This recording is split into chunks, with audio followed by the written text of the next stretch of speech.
Ndugu mtazamaji, rais wa muda mrefu wa Kamerun, Paul Biya, ameapishwa kwa muhula wake wa 8, akiahidi kurejesha utulivu katika taifa hilo la Afrika ya Kati, huku maandamano na machafuko yakiripotiwa kuendelea baada ya uchaguzi uliotajwa kuwa na dosari. Biya mwenye umri wa miaka 92, ambaye amekuwa madarakani tangu mwaka 1982, alichaguliwa tena kwa asilimia 53.66 ya kura katika uchaguzi wa Oktoba 12 mwaka 2025. Upinzani unaoongozwa na Issa Chiroma Bakari unapinga matokeo hayo, ukidai kuwa kulikuwa na wizi wa kura na ukiukwaji wa taratibu za uchaguzi. Katika hafla ya kuapishwa iliyofanyika katika bunge la kitaifa mjini Yaounde, Biya alisema atafanya kila juhudi kulinda amani, umoja na ustawi wa Kamerun, akiongeza kuwa ataendelea kuwa mwaminifu kwa imani aliyopewa na wananchi wa Kamerun. Hata hivyo, hali nchini humo imeendelea kuwa tete. Kulingana na ripoti za Umoja wa Mataifa zilizonukuliwa na taasisi ya habari ya Reuters, takriban watu 48 wameripotiwa kuuawa katika vurugu zilizozuka tangu baraza la katiba lilipotangaza ushindi wa Biya mnamo Oktoba 27 mwaka 2025. Mashuhuda wanasema wengi waliuawa kwa risasi, huku wengine wakipigwa hadi kufa kwa fimbo na magongo. Serikali ya Kamerun imetangaza kuwa itamfungulia mashtaka Bakari kwa tuhuma za kuchochea ghasia za baada ya uchaguzi. Bakari, aliyepata asilimia 35.19 ya kura, alijitangaza kuwa mshindi siku chache kabla ya matokeo rasmi kutolewa na bunge la katiba la Kamerun. Katika hotuba yake ya kuapishwa,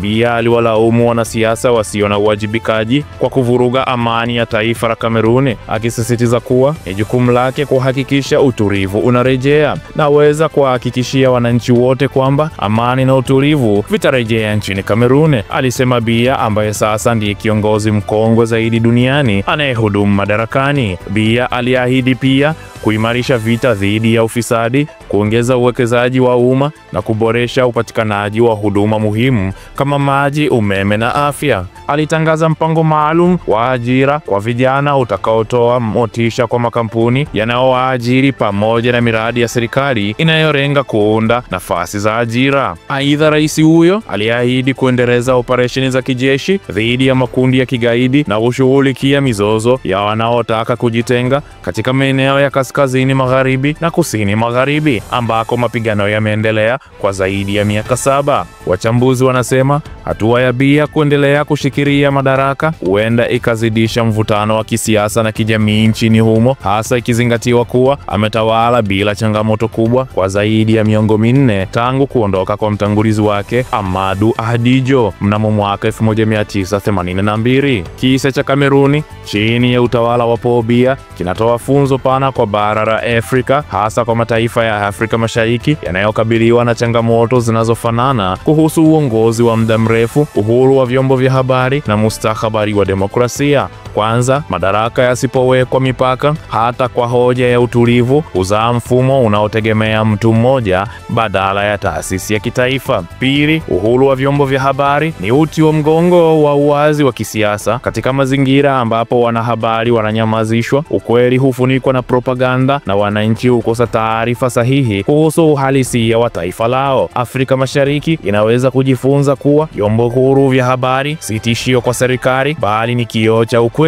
kinachowasaidia viongozi kutathmini na kurekebisha sera za taifa. Tatu, demokrasia ya kweli si tukio la uchaguzi pekee, bali ni mchakato wa kila siku unaohusisha uwazi, ulinzi wa haki za kiraia na nafasi kwa wapinzani kushiriki bila vitisho. Kucheleweshwa au kudhoofisha misingi hii husababisha upinzani wa mitaani, ghasia na hatimaye kupotea kwa imani ya wananchi kwa taasisi za serikali. Kwa ujumla, safari ya Kamerun ni onyo kwa bara lote la Afrika. Demokrasia ya majina bila uhuru, bila uwajibikaji na bila sauti ya wananchi hubaki kivuli kisicho na maana. Kwa Afrika Mashariki ni wakati wa kuwekeza katika uongozi unaozalisha uaminifu na si hofu, uadilifu si nguvu, na taasisi si tabaka la watu wenye ushawishi. Katika kila mjadala wa kisiasa, kila kanda ina simulizi yake. Sauti ya Chief inakuletea simulizi hizo mezani kwa uwazi, uhalisia na heshima ya kweli. Tunahoji, tunachambua na tunafichua. Hii ndiyo Sauti ya Chief.